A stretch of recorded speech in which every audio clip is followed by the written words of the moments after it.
सकट चौथ कहानी नंबर 2। किसी गांव में एक बुढ़िया रहती थी।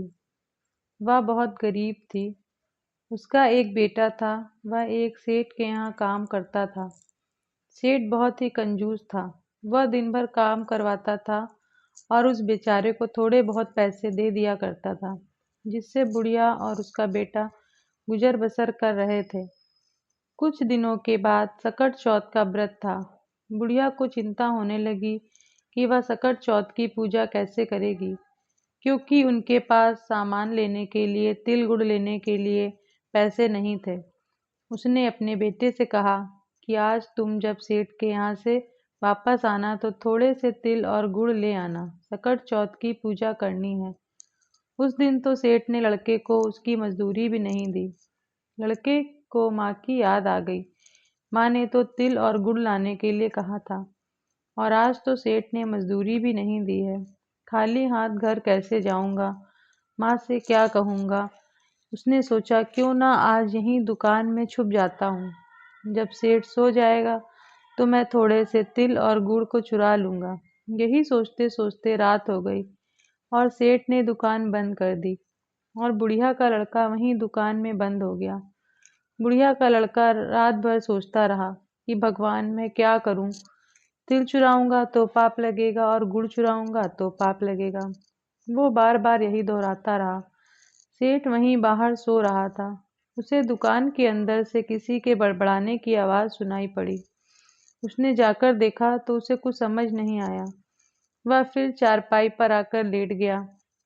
लड़का फिर वही दोहराने लगा, गुड़ चुराऊंगा तो पाप लगेगा, तिल चुराऊंगा तो पाप लगेगा। क्या करूं? अब की सेठ से रहा नहीं गया।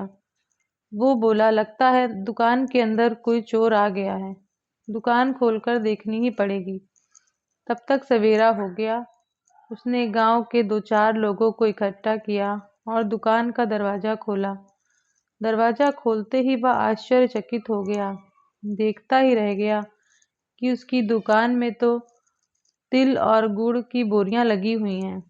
उसकी दुकान में इतना अन्न, इतना सामान कहाँ से आया? फिर उसे एक कोने में बुढ़िया का लड़का दिखा, जो बड़बड़ा रहा था, तिल चुराऊं तो पाप, गुड़ चुराऊं तो पाप। सेठ उस लड़के के पास गया और लड़के से कहा, तुम यहाँ क्या कर रहे हो? घर क्यों नहीं गए? लड़का बहुत घबरा गया। वो सेठ के पैरों में पड़कर बोला, सेठ मैंने कुछ नहीं किया है। मेरी माँ ने तिल और गुड़ पूजा के लिए लाने के लिए बोला था। आपने तो कल मजदूरी भी नहीं दी, तो मैंने सोचा चुरा लूंगा, इसलिए मैं दुकान में रुक गया। लेकिन तिल चुराता तो पाप लगता और गुड़ चुराता तो भी पाप लगता। यही सोचते सोचते मेरी आंख लग गई और मैं सो गया। पहले तो सेठ को बहुत गुस्सा आया, लेकिन फिर उसकी ईमानदारी को देखकर वह बहुत खुश हुआ और बोला, तुम्हारी इसी ईमानदारी की वजह से भगवान ने मेरी दुकान अन्न से भर दी है, तिल और गुड़ से भर दी है। तुम्हें चोरी करने की कोई जरूरत नहीं है। तुम जितना चाहो सामान ले जा सकते हो। उधर उसकी माँ बहुत परेशान थी, क्योंकि उसका लड़का रात भर घर नहीं आया था। जब सेठ को लड़के के साथ आता देखा तो वह बहुत आश्चर्यचकित हुई, क्योंकि उसका लड़का बैलगाड़ी में बहुत सा सामान लेकर आया था। उसने पूछा, ये सब कहाँ से लाया है? तब सेठ ने बुढ़िया को प्रणाम किया और बोला, ये सब सकट महारानी का दिया हुआ है।